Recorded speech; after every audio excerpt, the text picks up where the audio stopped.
I'm recording this after ko mag-edit bago ako matulog. So, tonight this morning, I'm going to discuss the art of newborn photography. Basically, yung introduction about the photography, bakit siya kailangan, mga ganun. So, newborn photography is a special place in my heart kasi you get to capture the little details or yung pagka yung pagiging yung first 2 weeks niya sa earth. First 2 weeks ng bata sa earth. Imagine you are holding a precious life. Nakakasampa niya lang sa planet natin. And you are documenting every tiny details of that person. Yeah, I called it a person. I don't call it baby kasi pagdating naman ng panahon, magiging adult siya. Ganon. So, imagine, ikaw yung photographer na magdo-document ng first 2 weeks niya sa Earth in one day. So, para sa akin yun yung essence ng newborn photography. To capture that small details of that tiny human para ma-preserve. Kasi after 2 weeks, mag-iiba na yung itsura niya. Lalaki na siya. Yung mga limbs niya tataba na, kakaroon na ng laman. Hahaba na yung mga bias ng bata, ganun. Mawawala na yung pagbabalat niya sa katawan.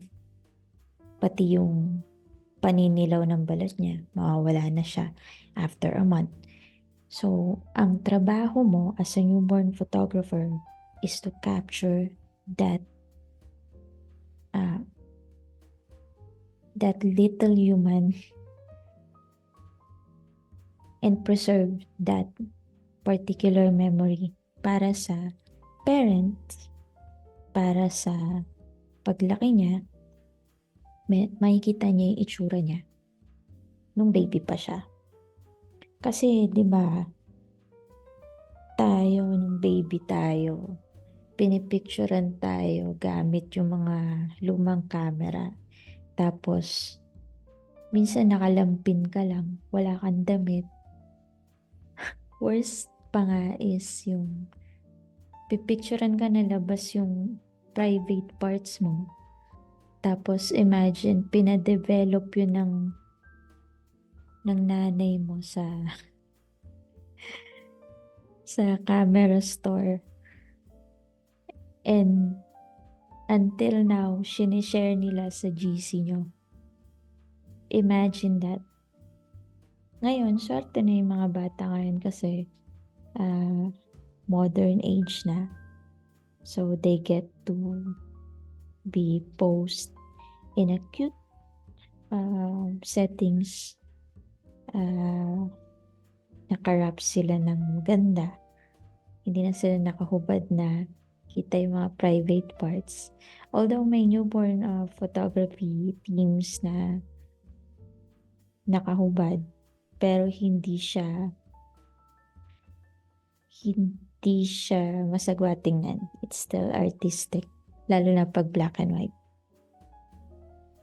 Ayun, yun yung, para sa akin, yun yung importance ng newborn photography. You are capturing the moments and the emotion ng parents. Imagine you are taking photos, tapos may nanay sa gilid na umiiyak kasi she's celebrating, or she's preserving the moment for that particular time. Tapos they get to share the photos sa family nila and friends through social media. So in order for you to achieve that, syempre kailangan mo ng preparation and planning. Mag-o-offer ka ng tips and mag-o-offer ka ng several teams sa newborn photoshoot.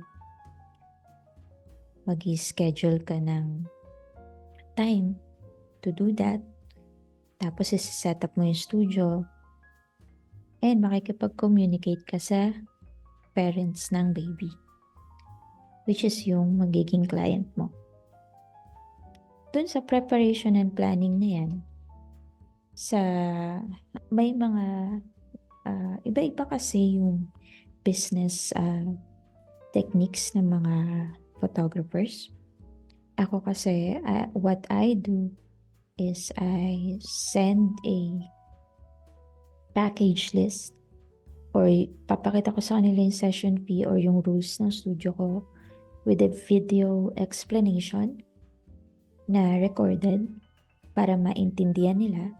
Pero if in case hindi pa rin nila mag-gets yung pricing list or kung ano yung mga inclusion, they can schedule a Zoom call or Zoom meeting para makausap nila ako through video call.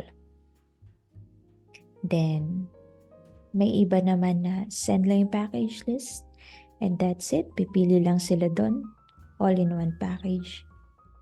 And then, book na. After that inquiry stage, mamili sila ng schedule na fit, especially mga newborn photographers. Lalo na ako, madalas lagi kami napupuno ng schedule. Lalo na pag sa month na yun napakadami ng pinanganak. So, paunahan ng slot. And then after the scheduling, of course, sa time ng shoot, you are going to set up the teams, kung ilang teams yun na pinili ng magulang. And syempre, makikipag-collaborate ka ng ideas sa kanila. Kasi minsan, meron silang nakikita sa ibang photographers as inspiration and gusto nila i-replicate sa studio mo. Pero syempre, nasa power mo or nasa kamay mo kung paano magbigay ng disclaimer about your work. Kasi hindi mo naman pwedeng i-replicate kung ano yung ginagawa ng iba. You have to make the client understand na kung ano lang yung kaya mong gawin sa studio at kung ano lang yung pasok sa budget nila. Kasi syempre, mamaya bigla siyang mag-request ng ganitong setup tapos hindi naman pala pasok dun sa session fee na ino-offer ko. So, I have to communicate with the client regarding that. I don't do sige ma'am. Dati ganun ako. People pleaser ako or client pleaser ako.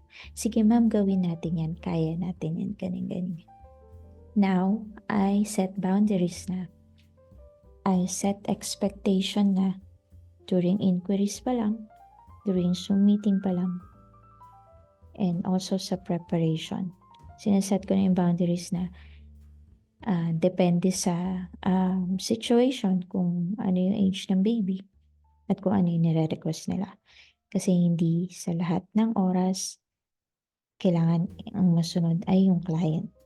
Kasi mamaya, hindi pala applicable dun sa baby nila. Bawa, merong birth defect pala yung baby. Or hindi na siya pasok dun sa 5 to 25 days old na requirements for newborn photography. 1 month na pala yung baby, 2 months na pala yung baby, tapos ang poses na binigay sa iyo ng client, pang 2 weeks old. So you have to set expectations and boundaries, explain it to them kung ano dapat yung mga dapat mangyari or dapat nilang makita or expect before the session. Safety consideration na rin, of course, bago ka maging newborn photographer. Hindi ko alam sa iba, pero I highly suggest na magkaroon sila ng proper training, certification, and get experience or best practices when it comes to safety in handling newborn babies. Kasi tandaan nyo, gaya ng sinabi ko kanina, you are going to handle a precious tiny human na tuntong lang sa planeta natin. And once na mabalian yan, magkaroon ng aksidente, hindi mo na maibabalik yung moment na yun. Hindi mo pwede sabihin sa magulang na, gawa ka na lang po ulit ng baby. Hindi mo naman pwedeng sabihin ganun. So, you have to be considerate and invest in education when it comes to newborn photography. Hindi siya kagaya ng simpleng portrait session ng adult na patatayuin mo lang, ipopost mo lang in a certain way or instruct them to smile. It's not like that. You are going to post the baby in a safety position, in a comfortable position ng newborn. And syempre, paano mo malalaman yun kung hindi ka naman nag-aaral, diba? So, I am not saying na wala akong sa YouTube Academy na sinasabi nyo, pero what I'm saying is, much better kung meron kang proper education and merong nag-guide sa'yo, online man or personal, about sa pag-handle mo ng baby. If in case naman hindi ka ganun ka-confident to handle a baby, a tiny human, you can hire someone that can do that. Merong mga newborn photographers na meron silang assistant na nag-wrap sa baby, nagpo-pose sa baby, tapos yung photographer, kukuhanan niya lang. You can also do that. Meron namang newborn photographer na lifestyle ang shoot. So, they have the baby settled in a comfortable manner, in a lifestyle type of team na hindi kailangan ng complicated poses. Meron namang ganun. You can also do that. Pero if you are going to be an expert in newborn photography and you want to do a certain kind of position na medyo complicated like froggy, taco, and chin-up poses ng mga newborn for 2 weeks, dahil malambot ang limbs niyan, kailangan aralin mo paano gawin yun. Siyempre, hindi naman natatapos yun dun sa safety. Ayun, nabanggit ko na rin, posing and composition. Yung posing ng baby, hindi siya posing na kagaya ng adult. You have to pose them in a certain way na dapat niya safe. At syempre, pleasing pa rin tingnan. Tapos sa composition, kailangan hindi mukhang distorted yung mukha ng baby. You can ask the parents or get permission from them kung okay sa kanilang certain poses or techniques na ganito. Or ask them kung okay lang sa kanila na kung saan na lang comfortable yung baby. You have to collaborate with the parents. Hindi pwedeng ikaw lang yung masusunod. You have to address the concerns. kailangan mong alamin ano yung nature nung pinanganak yan. Kasi hindi mo anak yan eh. Baga sila nakakaalam kung ano yung baby nila eh. Sila yung natulog doon, napuyat sa pag-aalaga ng baby bago siya dumating sa studio mo. So you have to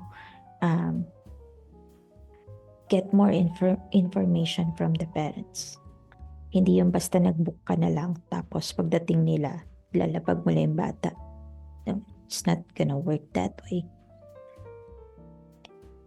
So after ng shoot, syempre edit and post process mo yan. You have to set expectation ulit, ilang weeks or ilang days bago mo mabigay yung final output. Since ako I do IPS or in-person sales, nagbebenta ako ng prints on the spot. Sinaset ko yung expectations kung gaano kahaba yung dapat nilang antayan bago makuha yung final output, which is yung prints.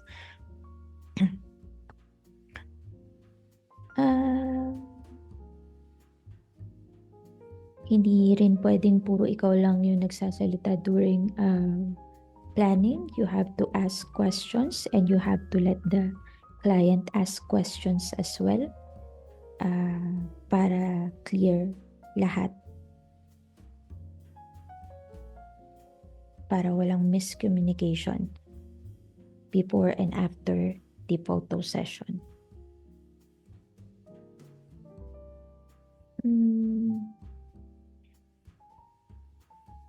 Ano pa ba mabibigay kong tips when it comes to newborn photography? Ang lagi ko naman sinasabing tips yun, safety. Always choose safety over cute poses. Alam mo yun, meron kasi akong naging experience na talagang nag-ask nga talaga ako sa client kung okay lang stop na natin. Kasi they paid for 5 teams. So that time, I was a client pleaser pa. Kasi nga, they are willing to pay. Diba? Ikaw, syempre, masisilaw ka kasi, they are willing to add another layout. They are willing to pay another layout. Ganyan. So, go ka lang ng go. Oh, sure. Pero I set the expectation naman. We tried to do the entire 5 setups kahit pagod na yung bata. And it's my fault na rin kasi pinilit ko kasi nga nagbayad yung client eh. Instead of setting expectations on the spot na, well, I set the expectation on the spot, kaya lang, during the session na pinilit kong matapos yung 5 teams, kahit pagod na yung baby. Sobrang nakakaawa na siya pagdating dun sa pang 4th team niya. My fault there is pinilit ko nga kasi nga ang reason ko that time, nagbayad na yung client. I have to deliver. I have to finish this. Kailangan kong panindigan, ganyan. Without thinking na kung ano yung magiging effect dun sa baby. So after that session, nagkaroon ako ng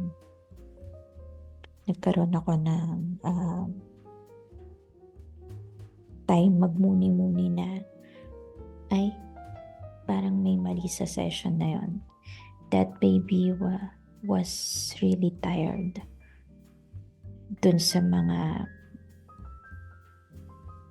pang 4th and 5th teams niya. Dapat pala ganito ang ginawa ko. Dapat pala I set boundaries, I set expectation na we can't do it anymore. Na you can you can go back na lang the other day. Ganun, dapat ganito pala yung ginawa ko. Ayun. So, nagsilbing aral siya sa akin na hindi ko na naulit sa ibang clients kasi I can't blame them. Social media is full of glamorous photos of newborn photography.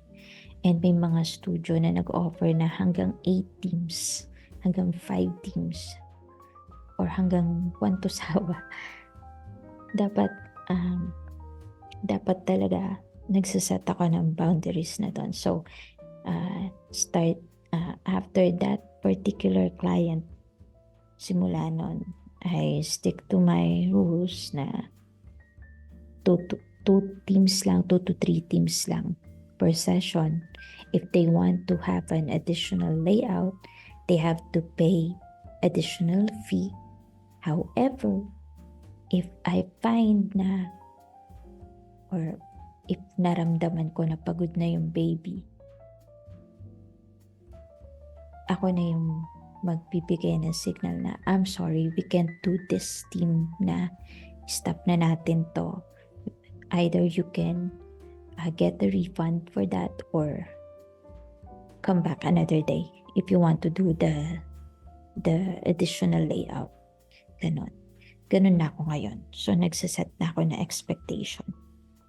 Most of the time naman, okay naman yung client. Kasi madalas naman sinasabi nila na, kung saan na lang kung saan na lang komportable yung baby nila. Which is better.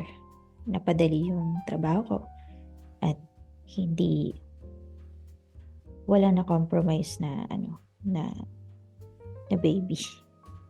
Walang napagod na baby during the session. You get to deliver cute photos, timeless photos. Ayun. Dapat nagsaset ka talaga ng boundaries when it comes to tiny humans. Kasi unpredictable ang newborn. Sobrang unpredictable niya. Kahit gaano ka pa katagal, meron akong nabasa sa isang group ng ibang bansa. 15 years na siya sa newborn photography, pero until now siya na nagsasabi unpredictable ang newborn. Until now, she's still saying na it's still hard for them. So what more kung kagaya ko, 2 to 3 years pa lang sa newborn photography. So ayun, newborn photography is not that easy, especially if you are trained to do it. Kaya ang practical tip na masasabi ko is showcase your expertise in a safety way and establish your credibility na rin na you can control the situation in every session. Hindi pwedeng maging people pleaser ka kasi meron kang tiny human na dapat isipin. Hindi pwedeng puro pera lang yung iisipin mo kasi baby pa rin yun. Wala pang muwang yun eh. So, you have to set boundaries when it comes to your work. Ikaw ba, are you the type of photographer na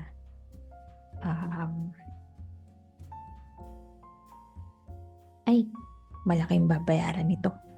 I'll go all the way. Ganon. Sige, ipiplease ko tong client na to. Or are you the type of photographer na kagaya ko na nagsaset na ng boundaries or expectation from the start na ito lang ang kaya ng studio ko, ito lang possible na mangyari, ito ang makukuha nyo?